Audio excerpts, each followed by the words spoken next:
ginawa ng kanyang ama na si Ferdinand A. Marcos. 'Di ba? Oh, eto pakinggan nyo, no?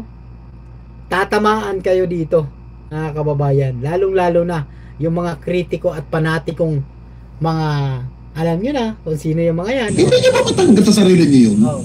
Kayong mga DDS, kayong mga panatiko ni Duterte, mga mangmang, yun ang tanggapin nyo. Ha? At isa pa, ang masakit dito sa katotohanan, mga kababayan, Nako. ha? Alam nyo kung ano bang masakit dito sa katotohanan, sa mga DDS? Na ang sinasabihan kayong tanga, bobo, inutil, dati nyo rin kapwa DDS. Nako po. Ako hindi nyo ako may tatanggi na dati ako dyan. Hindi nyo ako maidi-deny Nako po. na dati rin ako sama dyan sa Duterte community. Ha? Di ba? Kasi nga, mga taga kayo. Sa awa at tulong na lang ng Diyos, kahit paano, ako'y nagising. Ako'y natauhan sa maling direksyon na tinahako. Di ba?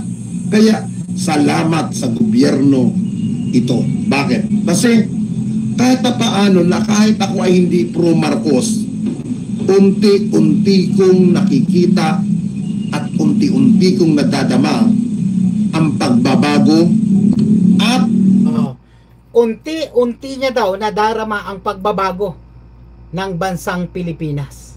Totoo naman yun, mga kababayan ko eh.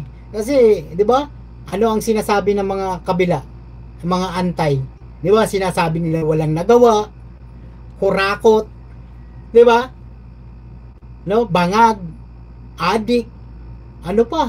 Di ba? Ang dami po nilang binabato sa ating Pangulo, mga kababayan ko. Buti na lang, mga kababayan, may isang DDS, no? DDS vlogger, no, mga kababayan, at si Nino Barsaga pa yon, na umamin mismo na dati siyang DDS, pero natauhan po siya, mga kababayan ko. Di ba? Natauhan po siya sapagkat, no, nakita niya daw ang ang tawag nun, ano mo tawag ito? Yung ginhawa, mga kababayan, no? Nautal pa ako ha. Yung ginhawa sa administrasyon. 'Di ba? Na kung saan napakarami nagawa ng presidente, at 'yun ang ipapanood ko sa inyo sa susunod nating video, mga kababayan ko. 'Di ba? Nakakatuwa, mga kababayan, na may ganito palang DDS na nauntog at natauhan at sumuporta na sa Pangulong Bongbong Marcos. 'Di ba? Nakakatuwa, mga kababayan, ano? Oh, pakinggan nyo. ang pag-unlad ng bansang ito. Oh, pag-unlad. Hindi nyo ba matanggap sa sarili nyo yun? Kayong mga DDS, kayong mga panatiko ni Duterte, mga mangmang, yun ang tanggapin nyo.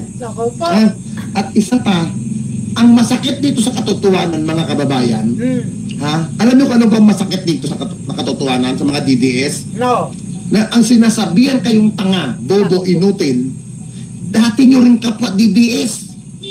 Ako hindi nyo ako may tatanggi na dati ako dyan. Hindi nyo ako maidi-deny na dati rin ako sama dyan sa Duterte community.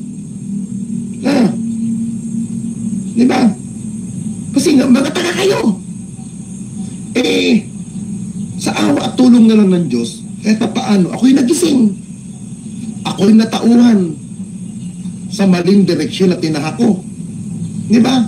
Kaya, salamat sa gobyerno ito. Bakit? Kasi, kahit paano, na kahit ako ay hindi pro-Marcos, unti-unti kong nakikita at unti-unti kong nadadama ang pagbabago at ang pag-unlad ng bansang ito.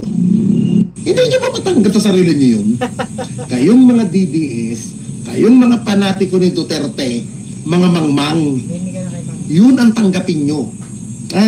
At isa pa, ang masakit dito sa katotohanan, mga kababayan, ha? Alam nyo kung ano bang masakit dito sa katotohanan sa mga DDS? Na ang sinasabihan kayong tanga, bobo, inutil, dati nyo rin kapwa DDS. Ako hindi nyo ako may tatanggi na dati ako dyan. Hindi nyo ako maidi-deny na dati rin ako sama dyan sa Duterte community.